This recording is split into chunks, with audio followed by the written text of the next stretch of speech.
Hey everyone, in case you're wondering what the golden glow is, it's really cold and I've got a halogen heater down here, so it kind of looks as though I'm basking by I don't know, an open fire or something, but I'm not. It's a halogen heater and it's pointing straight at me, so forgive me if if the colour looks a little bit funny. Maybe we'll try and edit that out.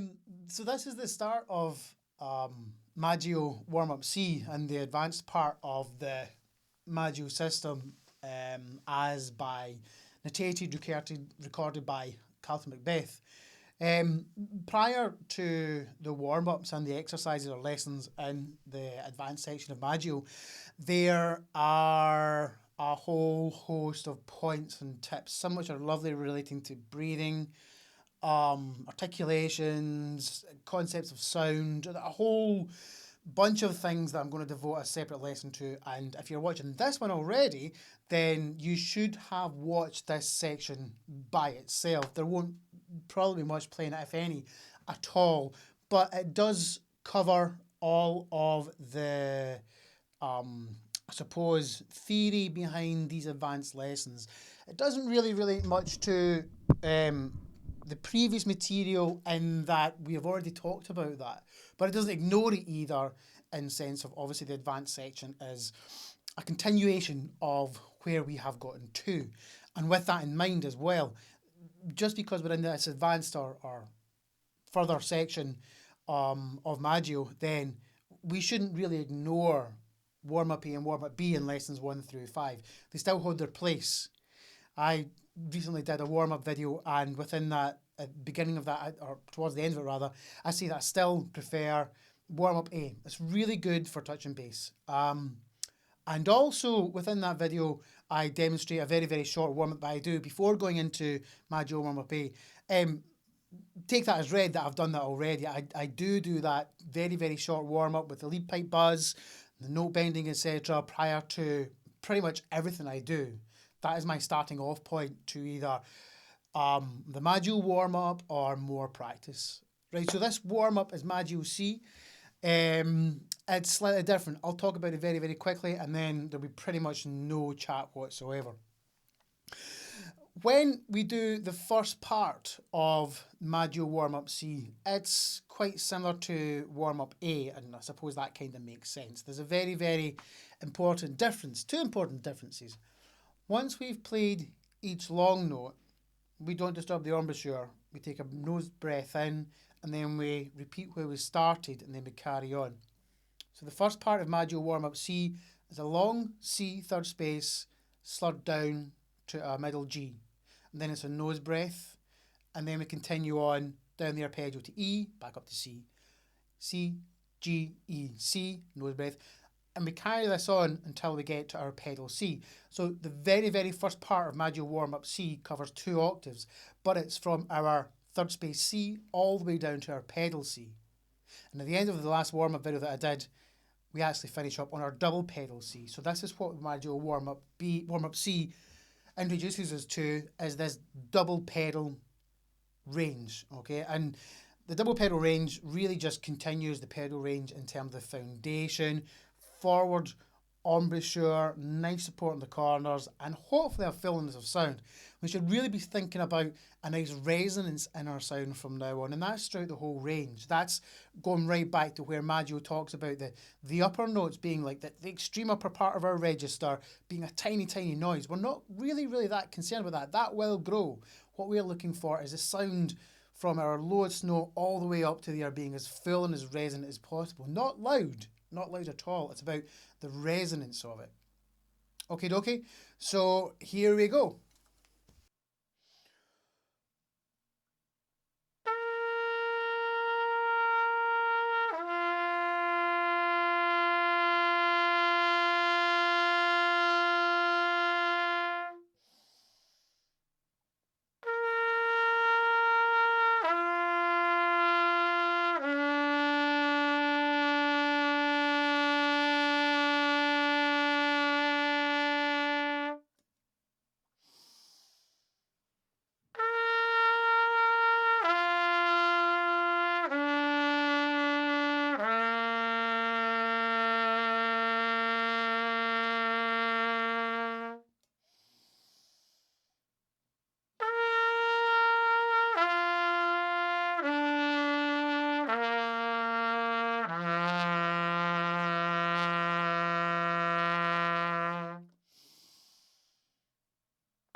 octave descending C arpeggio down to our pedal C.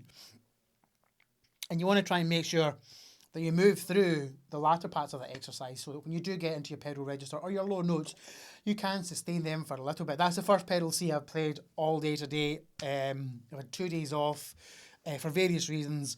So the tiny warm-up that I did going into that, you know, wasn't sure it was going to come out, but it was fine. Now, regarding the next section where we continue chromatically all the way down to our double pedal C, there's no suggestion of fingerings for how we get down there, essentially. So from the pedal C downwards, I pretty much follow, I want to say, oh, it's gone straight out of my head. Can't remember. Various methodologies talk about playing our pedal register down to an F sharp, as though we would play our bottom C down to our bottom F sharp, okay? And then once we get below our our pedal F sharp, then we resort to like first valve, open, 1 and 2, and first, going down into the double pedal register. It'll come back to me. So here we go. This is, we've just done our double pedal C. Sorry, we've just done our pedal C, double arpeggio for middle space B. C, we start on our middle space B, and we're going down into our pedal B and beyond.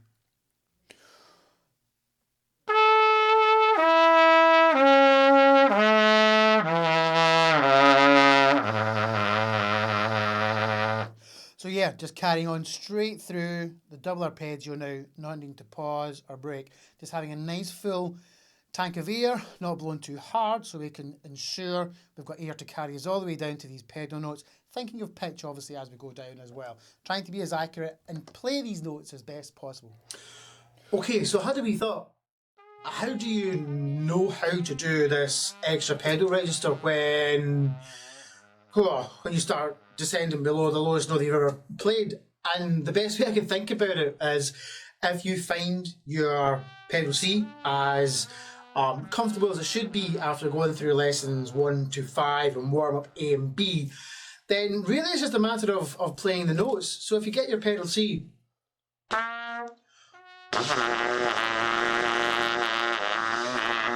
and then you press your second valve,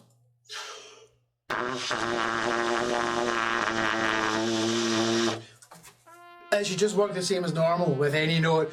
And yeah, granted the notes might be a little bit harder to find initially, but as they were with our pedal register from the very beginning, it's one of those things, you know, it's like, you know how the valves work in the trumpet, you know the theory of the tubes getting longer, use your ears, help find those notes, and as you start to descend, like it's going on now, then just try and make sure that you're pitching the notes. You're coming down 2 octaves anyway. You have the upper reference for the lower register. Okie dokie. I hope that answered any questions you may have had. Enjoy the rest of the video. So that was our pedal F sharp on all 3, and now reverting to 1, open, 1 and 2, and first valve.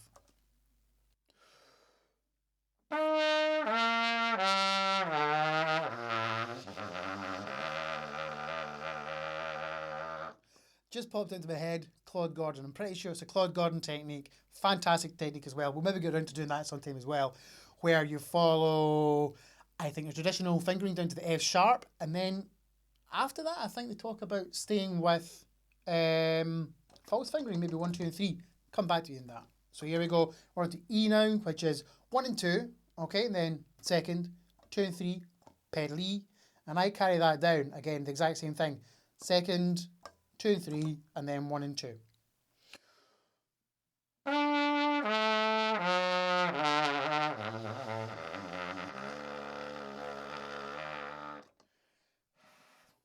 E flat. And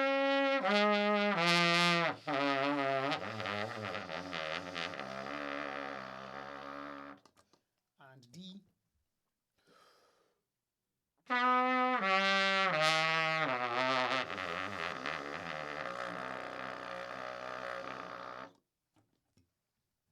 C sharp or D flat.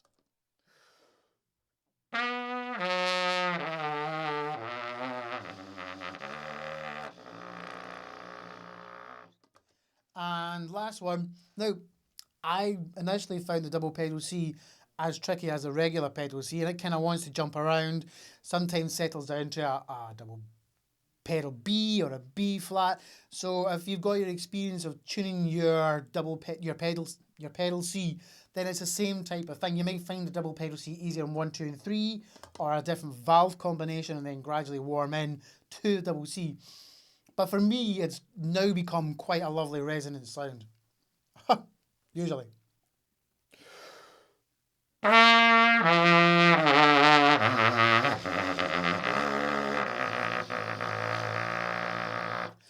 And that's it. That's Maggio Warm Up C. As I did kind of go through it a little bit quicker in the name of brevity, but in terms of the resonance of the notes, I'm quite happy with that. And I can feel, even in my little concrete box with whatever sound deadening I've got, there's a fullness of sound there. Now, I did do a little bit of studying, even prior before getting into the Maggio, about going right down into the triple pedal register. So I usually, if I have the time, extend this just down to the double pedal G, etc. Only just for the freedom and just have the openness of the embouchure. So this is what my pedal G, some double pedal G sometimes sounds like.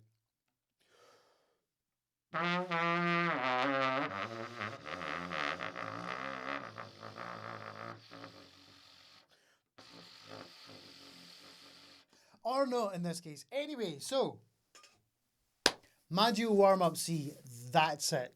And from here on, we are going to go straight into Maggio warm up D. For the one reason that when we get into the advanced lessons, they do kind of flip flop around between the lessons and the warm ups. And some of the lessons suggest you can do C or D.